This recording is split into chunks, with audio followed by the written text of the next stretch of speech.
श्री नारद जी बोले, हे तात, तब आप कैलाश पर स्थित शिव जी के पास पहुँचे तथा शिव जी से आपकी कैसी कैसी बातें हुई तथा शिव जी ने क्या किया। ब्रह्मा जी कहने लगे, शिव जी को सती की प्राप्ति में संदेह था। वे मेरे पहुँचने पर मुझ संसार के रचयिता से इसी प्रकार की प्राकृत मनुष्य के समान शीघ्र ही मुझसे सती की प्रेमपूर्ण बातें पूछने लगे और यह भी पूछा कि दक्ष ने क्या कहा, काम मुझे विदीर्ण कर रहा है। मैं निरंतर सती का ही ध्यान रूप कार्य करता हूँ। अतः हे ब्रह्मा, वह सती जैसी मेरी प्रिया बनने व आप ऐसा ही प्रयत्न कीजिए। तब मैंने उन्हें सांत्वना देते हुए कहा, मैं विष्णुध्वज, आपका कार्य सिद्ध होगा। मेरे पुत्र दक्ष ने तो पहले ही आपको अपनी पुत्री देने का संकल्प कर लिया है। उसने कहा कि शिव जी स्वयं ही मुझसे मेरी कन्या की प्रार्थना करते हैं तो मैं उन्हें अवश्य दूंगा। शिव जी अब भी चाहे शुभ लग्न मुहूर्त में उन्हें अपनी कन्या भिक्षा के रूप में देने को तैयार हूँ। अतः हे विष्णुध्वज, अब आप शुभ लग्न और शुभ मुहूर्त का विचार कर उनके घर चलकर पाणी ग्रहण कर लीजिए। इस पर शिव जी हंस पड़े और उन्होंने कहा, अच्छा, तुम्हारे और नारद जी के साथ मैं उनके घर चलूँगा। इस अवसर पर आप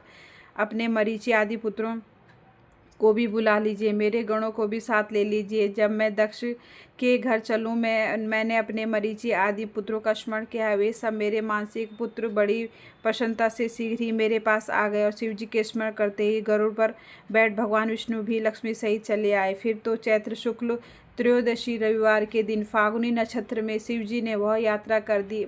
मैं, ब्रह्मा और विष्णु आदि सभी देवता और मुनि उनके साथ हुए। शिव जी के गणों ने बड़ा उत्सव किया। शिव जी की इच्छा से हाथी, नंदीश्वर, व्याघ्र, सर्प और जटा तथा चंद्रकला आदि सब यथा योग्य उनके भूषण बन गए। फिर नंदीश्वर पर आरूढ़ शिव जी देवताओं सहित शीघ्र ही दक्ष के घर पहुँचे। दक्ष ने बड़ी विधि से उनकी पूजा की, हम सब की पूजा की। दक्ष ने सबको सुंदर आसन आदि देकर बड़ा सत्कार किया। फिर मेरे पुत्र दक्ष ने मुझसे कहा कि अब आप विवाह संबंधी सब कार्य कराइए। मैंने बहुत अच्छा ऐसा कहकर सब कार्य कराया। दक्ष ने नवग्रहों के बल से शुभ लग्न में शिव जी के लिए सती का कन्यादान किया। शिव जी ने सर्वांग सुंदरी दक्ष पुत्री का पाणी ग्रहण किया। समस्त देवता और मुनि स्तुतियों द्वारा शिव जी को प्रश्न करने लगे। नित्य गान का बड़ा उत्सव हुआ। देवता और मुनियों को परमानंद प्राप्त हुआ। शिव जी को अपनी कन्या का दान कर दक्ष भी कृतकृत हो गए। शिव और सती भी प्रसन्न हो गए और बहुत सा मंगलाचार हुआ। ओम नमः शिवाय।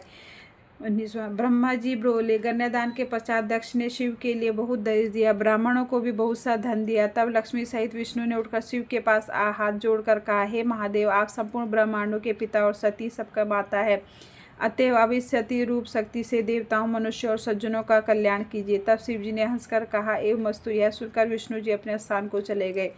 तदंतर सती और शिव ने मेरी आज्ञा से यथाविधि अग्नि की प्रदक्षिणा की और गीत नृत्य आदि का अद्भुत महोत्सव हुआ। शिव की माया ने देवताओं, मनुष्यों और राक्षसों सहित सारे विश्व को मोहित कर दिया। मैं भी मोहित हो गया। विवाह कराते समय दक्ष की पुत्री पतिव्रता सती को देखकर मैं कौमष्ट हो गया और उसका मुख देखने की इच्छा करने लगा, परंतु पतिव्रता सती ने लज्जा से अपना मुख ऐसा ढक रखा कि मैं देख नहीं सकता था। तब मुझ कामार्थ ने उसका मुख देखने का उपाय विचारों। अग्निकुंड में बहुत सा गीला ईंधन डालकर थोड़ी सी घी की आहुति दी, जिससे गीले ईंधन से धुआं उत्पन्न होने लगा और अंधेरा हो गया। फिर तो सती के मुख से वस्त्र हटाकर मैंने उसका मुख देख लिया। मेरी इंद्रियां के विकार उत्पन्न हो गया। बर्फ के समान मेरी वीर्य की 4 बूंदें पृथ्वी पर गिर पड़ी। संकित हो उसे छिपाने लगा, परंतु शिव जी ने अपने दिव्य नेत्रों से मेरा वीरपतना देख लिया। तब उन्होंने क्रुद्ध होकर कहा, हे पापात्मा, तूने यह क्या निंदित कार्य किया है? विवाह के समय मेरी स्त्री का मुख अनुराग से देखा, क्या जानता था कि शिव को इसका पता नहीं चलेगा? हे ब्रह्मा, त्रिलोक में मुझसे कुछ छिपा नहीं है। जैसे तिलों में तेल व्याप्त है, वैसे ही स्थावर जंगम सबका मैं अंतर्यामी हूँ।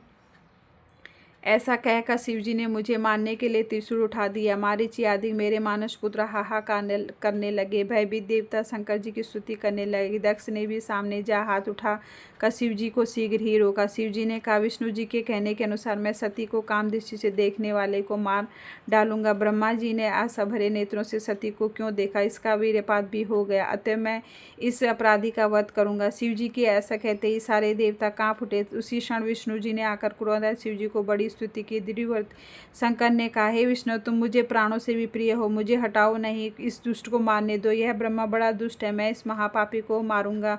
अब सृष्टि को ही स्वयं ही रचूंगा अथवा अपने तेज से दूसरा ब्रह्मा बना लूंगा। इस पर विष्णु जी मुस्कुराते हुए कहा, हे ईश, प्रतिज्ञा दूसरों के लिए होती है, अपने लिए नहीं। आप विचार कीजिए, यहाँ प्रतिज्ञा पूर्ण करने की बात नहीं है। हम तीनों देवता आप ही के स्वरूप हैं। शिव जी ने कहा, यह नहीं, यह ब्रह्मा प्रत्यक्ष भिन्न है। विष्णु जी ने कहा, नहीं नहीं, न तो ब्रह्मा आपसे भिन्न है, न मैं, तथा आप भी मुझसे भिन्न नहीं है। हे सर्वज्ञ, आप सब कुछ जानते हैं, परंतु इसी बहाने सबको सुनाना चाहते हैं। इससे क्या होगा? क्या आप तीनों देवताओं में कुछ अंतर पड़ सकता है? कदापि नहीं। आप शिव ही अत्यंत और अनंत और सर्वस्वरूप हैं, जिसमें नित्य और दीर्घादि का कुछ विशेषण नहीं होता। विष्णु जी के इस प्रकार बहुत कहने पर शिव जी ने मुझे नहीं मारा। हे महादेव, फिर से प्रश्न हो गए। ओम नमः शिवाय। हर हर महादेव की जय। नारद जी ने पूछा, हे ब्रह्मा, हे विदेह, हे महाभाग, फिर इसके आगे क्या हुआ? समस्त पापों का नाशक शिव शक्ति का समस्त दिव्य चरित्र मुझे सुनाने की कृपा कीजिए। ब्रह्मा जी बोले, हे नारद, तब शिव जी ने मेरा वध नहीं किया। जो सब देवता प्रश्न हो जय जय करते हुए शंकर जी की स्तुति करने लगे। मैंने भी अनेकों स्तुतों से उनकी स्तुति की। तब भगवान शंकर ने प्रश्न हो सबके सामने ही मुझसे कहा, हे तात ब्रह्मा, अब निर्भय हो जाओ और मेरी आज्ञा से अपना मस्तक स्पर्श करो। मैंने अपना मस्तक छूकर उन्हें प्रणाम किया। शिव जी मेरे मस्तक पर जा बैठे। इंद्रादि देवताओं के देखते ही मैं लज्जित हो उठा। मैं तो शिव जी की स्तुति कर मैंने अपनी क्षमा याचना की और इस पाप की शुद्धि का कोई उपाय पूछा। शिव जी ने कहा, बस अब जो रूप मैंने तुम्हारे को दिया है, तुम उसी रूप में मेरी आराधना कर तप करो। रुद्र शिर से पृथ्वी में तुम्हारी ख्याति होगी, तुम्हें तेजस्वी ब्राह्मणों के कार्य सिद्ध होंगे। तुमने अपना मनुष्यों जैसा कार्य किया था, तुम मनुष्य बनकर पृथ्वी पर विचरण करो। जो लोग तुम्हें इस रूप में देखेंगे वे यही कहेंगे कि शिव जी ब्रह्मा के सिर पर बैठे हैं और इससे लोग पर स्त्री गमन भी नहीं करेंगे। इसी से तुम्हारे पापों की शुद्धि होगी। जो पृथ्वी पर तुम्हारे आकाश में प्रलय करने वाले 4 बादल होंगे, संवर्त, आवर्तक, पुष्कर, द्रोण, ऋषियों के देखते ही वे मेघ बन गए। तब भगवान शंकर और देवी सती दोनों शांत हो गए। फिर शंकर जी की आज्ञा से मैंने उनका विवाह कार्य संपन्न कराया और देवताओं ने सती और शंकर जी पर फूलों की वर्षा की और बड़ा उत्सव हुआ। तब उन ईश्वर ने आदर पूर्वक मुझसे कहा, हे ब्रह्मा, तुमने विवाह कर्म उत्तम रूप से कराया, इससे मैं प्रश्न हूँ। तुम्हें आचार्य की पदवी देता हूँ और बोलो दक्षिणा क्या दूँ? मैंने विम्र होकर कहा, हे देवेश, यदि आप मुझ पर प्रश्न है तो मनुष्य के पाप शुद्धि के लिए आप इस वेदी में ऐसी रूप से स्थित रहिए, मैं इसी के समीप अपना आश्रम बनाकर तप करूंगा। शिव जी ने कहा, तथास्तु, ऐसा ही होगा। मैं लोकार्थ इस वेदी में सती देवी सहित वास करूंगा। पश्चात भगवान शंकर जी ने हाथ जोड़ दक्ष से सती सहित जाने की आज्ञा मांगी। दक्ष ने बड़े उत्साह से अपनी पुत्री सती सहित शंकर जी को विदा किया। शिव जी कैलाश धाम अपने आश्रम पर पहुंचे। वहां पहुंचकर उन्होंने सब ऋषियों सहित देवताओं को विदा किया। सब शिव जी को नमस्कार कर अपने स्थान को चले गए। शिव जी प्रश्न हो सती सहित हिमालय पर विहार करने लगे। हे मुने, स्वयंभाव मनु के समय होने वाले शिव विवाह का यह वर्णन मैंने तुम्हें सुनाया। जो पुरुष विवाह के समय तथा यज्ञ के पूर्व ही अवग्रह होकर शिव जी का पूजन करे, उस आख्यान को सुनेंगे, उसे विवाहादिक सारे कर्म निर्विघ्न होकर कन्याएं इसे सुनकर सुख सौभाग्य से पूर्ण शीलाचार गुणों से युक्त साध्वी तथा पुत्रवती होती हैं। ओम नमः शिवाय। हर हर महादेव की जय।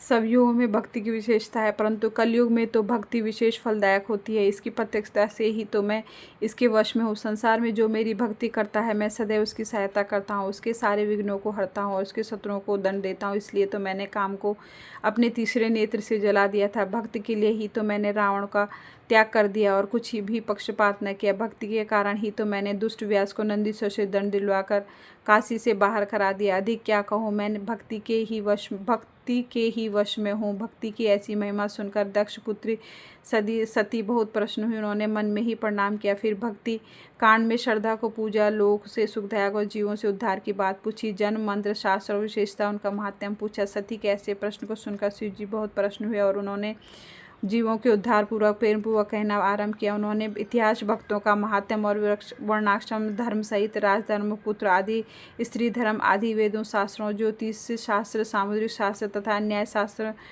का तत्व कहा। इस प्रकार हिमालय पर क्रीड़ा करते हुए सती और शिव ने अनंतर भी दूसरे स्थानों में विहार किया। ओम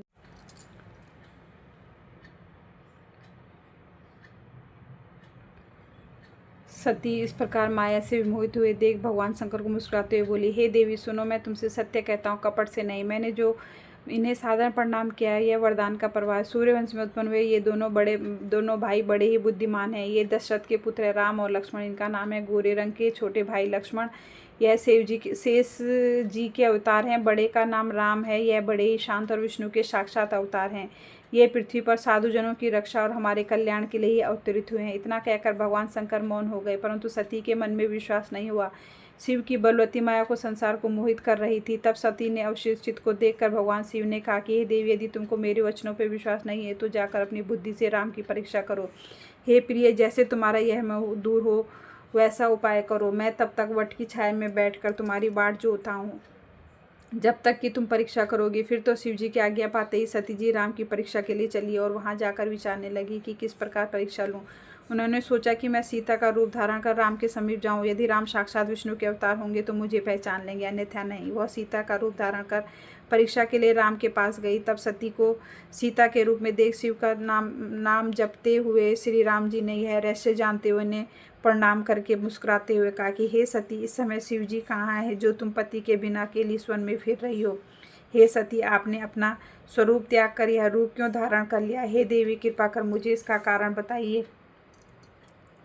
फिर तो राम के इन वचनों को सुनकर सती चकित हो गई और उन्होंने शिव जी के वचनों का स्मरण कर बड़ी लज्जा आई। तब अब वे राम को साक्षात विष्णु समझ फिर शिव जी के चरणों का ध्यान करने लगे और भगवान राम से अपनी परीक्षा लेने की सब बात कह सुनाई और कहा कि हे राम, मैं तुम्हारी प्रभुता देख ली, परंतु आप मुझे यह बतलाइए कि शिव जी ने आपको प्रणाम क्यों किया? इसकी मुझे शंका है। आप सत्य सत्य बतलाकर मेरा संदेह दूर कीजिए। सती के वचन सुनकर राम के नेत्र हर्ष से प्रफुल्लित हो गए। उन्होंने हृदय में अपने स्वामी शिव का स्मरण किया। उनके हृदय में और प्रेम उत्पन्न हो गया। सती जी ने नहीं कहा, इसलिए भगवान राम शिव जी के पास नहीं गए और शिव जी का यशोगान करते हुए सती से बोले,